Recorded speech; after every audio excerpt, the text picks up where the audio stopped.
Open the floodgates of heaven. Let it rain. Let it rain. Open the floodgates of heaven and let it rain. Please let it rain. Open the floodgates of heaven. Let it rain. Please let it rain. Shalom bien-aimés, je vous salue dans le beau et précieux nom de notre Seigneur Jésus. Je suis la sœur Gondo Roland et tout le privilège est pour moi ce jour de faire la synthèse de la leçon 9 que nos bien-aimés viennent tout au long de la semaine d'étudier avec vous.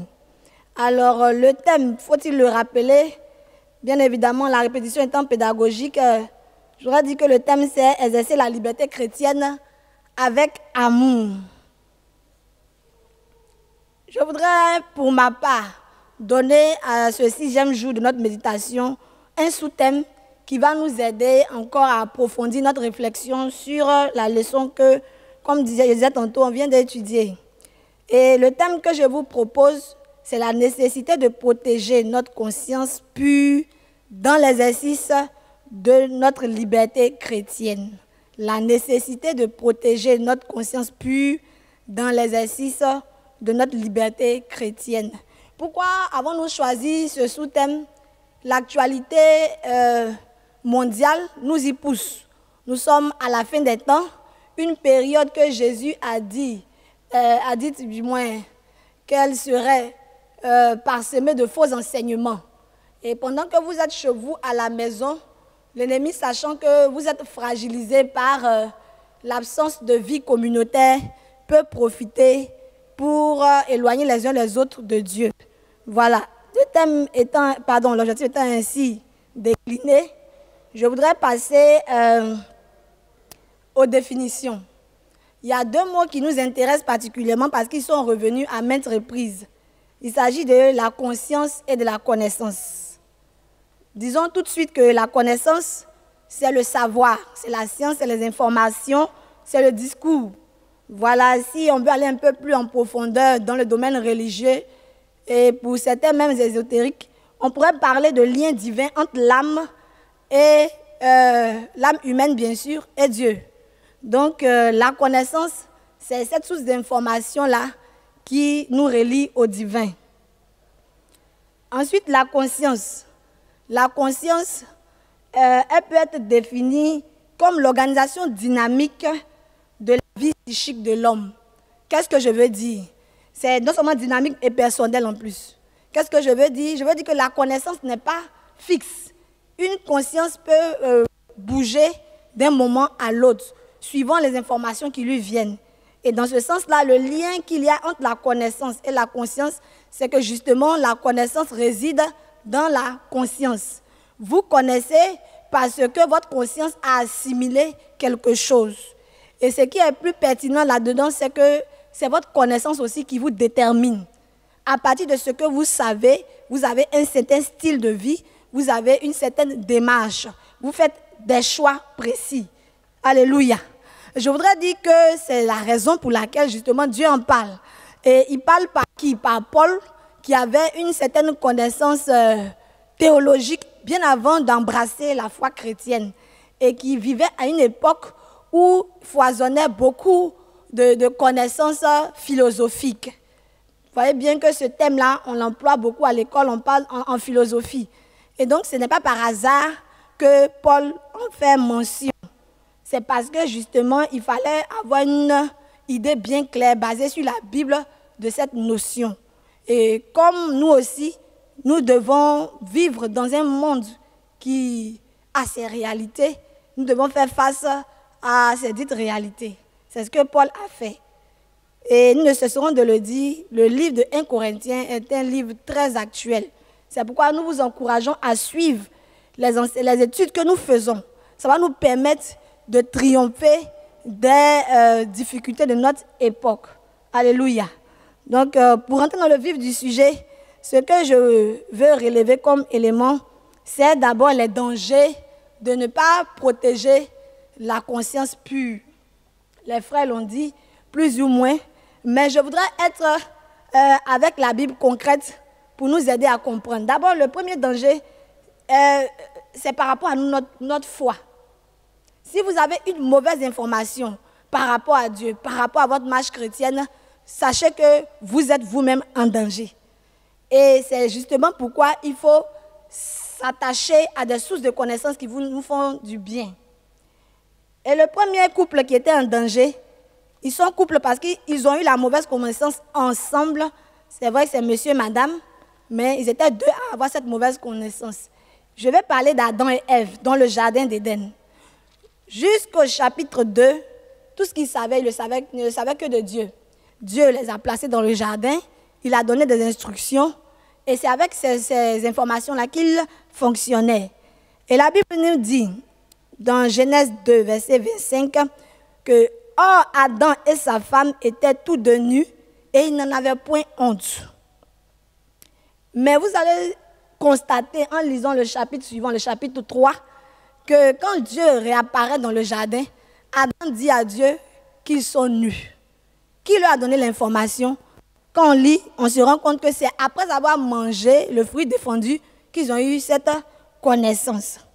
Ce sur quoi je vais attirer notre attention, c'est que la notion de nudité n'existait pas avant qu'ils aient eu la source de connaissance qui a souillé leur conscience. Ils étaient nus, mais ils n'en avaient pas conscience, donc ça n'existait pas. Je suis en train de dire que ce que vous pouvez prôner comme idée, ça vient de ce que vous savez. Si, par exemple, vous vous trouvez en Asie et que vous parlez de l'Abissa, ils ne peuvent pas savoir ce que c'est que l'Abissa, ils n'ont jamais eu contact avec, ils n'ont pas de notion là-dessus. Donc, ça dépend de votre sphère, de votre monde, de votre source de connexion, de connaissance aussi. Et cela est vraiment important de savoir que si on est en contact avec les mauvaises personnes, nous aurons de mauvaises connaissances qui vont nous éloigner de Dieu. La Bible dit, quand ils ont su qu'ils étaient nus, ils ont été ainsi séparés de Dieu. Ce jour, je voudrais t'interpeller. Avec qui as-tu contact pour connaître Dieu? Avec qui as-tu contact pour toi-même ta vie? Est-ce que ça te préoccupe de sélectionner ceux avec qui tu es en contact pour ne pas t'infecter? Donc, le premier personnage qui est en danger, quand la connaissance n'est pas de bonne source, c'est nous-mêmes. Deuxième point, c'est la communauté. Je pense que le passage qu'on a lu, 1 Corinthiens 8, c'est largement étendu là-dessus. Quand nous sommes infectés et la maladie actuelle nous permet de le voir de façon concrète, on doit nous mettre en quarantaine. Parce que quand nous partageons avec les autres des informations qui ne sont pas justes, nous fuyons tout le monde. Je voudrais dire que si tu es quelqu'un qui aspire, je n'ai pas envie de dire des thèmes un peu qui vont donner un sens péjoratif à ce que je pense, mais si c'est quelqu'un vraiment qui est mature par l'amour, que tu sais que tu as eu contact avec des choses qui t'ont souillé, mets-toi en quarantaine spirituelle. Prie et demande au Seigneur de faire la sélection. Parce que quand on a la mauvaise connaissance, on va les retomber dans notre vie. Tu avances et le Seigneur, ça ne marche pas. Bon, tu sais d'avancer, ça ne marche pas. Tu n'as pas la paix. Tu n'as pas vraiment la joie de vivre dont la Bible parle. La Bible dit qu'on les reconnaîtra à leurs fruits. Si tu vois que ça ne va pas, sois courageux, rentre dans la présence de Dieu, dis à Dieu, ôte ce qui ne va pas chez moi. Paul même qui parle, avant, il persécutait les chrétiens parce qu'il pensait que c'était des blasphémateurs. Mais quand il a rencontré Jésus face à face, les choses ont changé. Donc, il faut éviter de contaminer les autres. Et dans ce sens-là, dans 1 Corinthiens 10, verset 23, il a dit, on va y arriver certainement, que la bonne connaissance édifie. Tout m'est permis, mais tout ne m'est pas utile. Tout m'est permis, mais tout n'édifie pas. Il faut penser à édifier les autres quand nous venons apprendre certaines choses. Alléluia. Enfin, je vais terminer avec la solution. Personnellement, je pense que la solution se trouve dans notre communion avec le Saint-Esprit. Parce qu'en termes de connaissance, souvent, les limites sont très minces. Tu penses que tu connais Dieu, mais parfois c'est juste des expériences personnelles. Tu penses que tu connais Dieu, mais parfois c'est sous le coup d'une émotion. Tu penses que tu connais Dieu, tu voudrais que toi, ton témoignage à toi devienne une doctrine. Ce n'est pas comme ça. Parce que Dieu a un parcours personnel avec chacun. On l'a dit, la conscience est dynamique, mais aussi personnelle. Il faut faire en sorte que les autres soient préservés. C'est ce que Paul a essayé de leur faire comprendre. Il faut laisser les autres grandir aussi avec leur connaissance de Dieu. Et dans ce sens-là, je veux qu'on lise ensemble Hébreux 4, le verset 12, qui dit quelque chose de très intéressant en faisant allusion au corps humain. Il parle de moelle et jointure, mais il parle de ces deux parties du corps parce qu'elles sont très, très liées. Et dans la connaissance aussi, on a ça.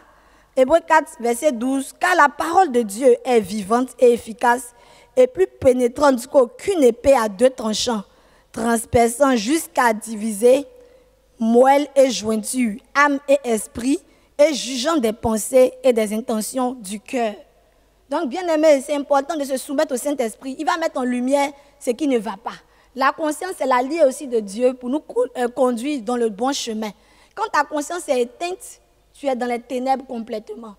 Tu n'as pas besoin d'être d'abord rempli dans le Saint-Esprit parce que les païens, bon, disons, ceux qui ne croient pas en Dieu, disent qu'ils ne croient pas en Dieu, les incroyants, ils savent quand même que faire le mal, ce n'est pas bien.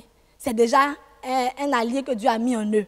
Donc, il faut développer cette conception, cet allié-là, cette faculté-là, en priant le Seigneur, en nous soumettant à cet esprit qui va faire la sélection selon les périodes, selon le moment, et ça va nous permettre de grandir. Amen. Et deuxièmement, ce qui nous revient à nous aussi, dans 1 Corinthiens 10, 31, il est dit que soit donc que nous mangeons, soit que nous buvons, quoi qu'autre chose que nous fassions, faisons tout pour la gloire de Dieu. Demande-toi les mobiles, les motivations de ce que tu fais. Est-ce que tu fais pour qu'on te voie? Est-ce que tu fais pour avoir un gain matériel, financier? Ou bien tu fais pour que les autres soient bénis par toi? Dieu, son intérêt principal, c'est l'homme. Je voudrais dire ça parce que souvent, on vient à l'église, on vient seulement apprendre des rudiments religieux.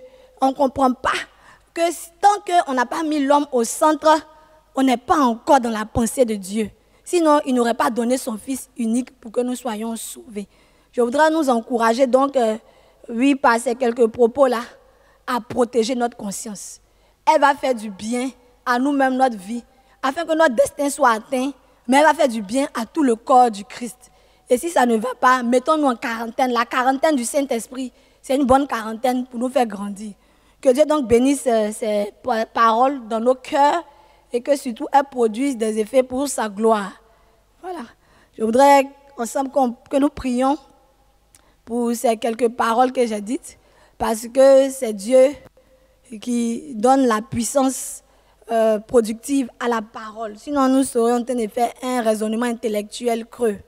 Nous allons prier pour dire, Seigneur, là où nous nous sommes trompés, là où on a ce qu'on peut appeler les mauvaises informations, toi-même, viens véritablement nous purifier de ces informations-là, nous épurer, afin que nous puissions vraiment marcher en conformité avec notre foi. Nous prions ensemble. Seigneur, nous te bénissons, nous te rendons toute la gloire. Ta parole est une lampe à nos pieds, une lumière sur notre sentier. Aide-nous, Seigneur notre Dieu, là où nous sommes dans les ténèbres, dans un démon quelconque, afin que ta lumière nous éclaire, que nous puissions retrouver le bon chemin. Seigneur notre Dieu, notre salut en dépend. Nous voulons compter sur toi parce que tu as dit que tu ne vas pas nous laisser. Mais l'Esprit de vérité viendra nous conduire dans toute la vérité. Nous comptons sur toi parce que nous ne sommes pas orphelins.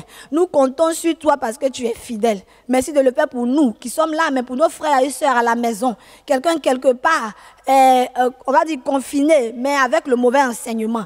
Détache-le, Seigneur notre Dieu, des mauvais enseignants et que sa vie soit libérée. Amen. Nous allons prier pour le dernier sujet, prier vraiment pour notre communauté. Nous voulons que tous nous revenions ici vraiment bénis, renouvelés, meilleurs. Parce que Dieu peut se servir des crises pour nous bénir. En réalité, les crises même sont des occasions pour grandir. Qu'il en soit ainsi. Nous prions ensemble. Seigneur, nous te recommandons ton assemblée. Pendant que nous continuons ces études, nous voulons être des canaux pour que la bonne parole de Dieu soit annoncée à tes enfants. À toi l'honneur, à toi la gloire, que Dieu nous bénisse. Au nom de Jésus. Amen. Voilà, nous vous bénissons, nous vous aimons. Continuez de suivre nos émissions. Continuez de suivre ces méditations d'ensemble. Si vous avez des remarques, faites ces remarques pour nous aider à nous améliorer. Et puis respectons les gestes barrières. Voilà, j'ai mon masque ici. Et nous tous qui étions là, on avait nos masques. Respectons les gestes barrières, c'est pour notre bien. Que Dieu nous bénisse et bonne semaine à tous au nom de Jésus. Amen.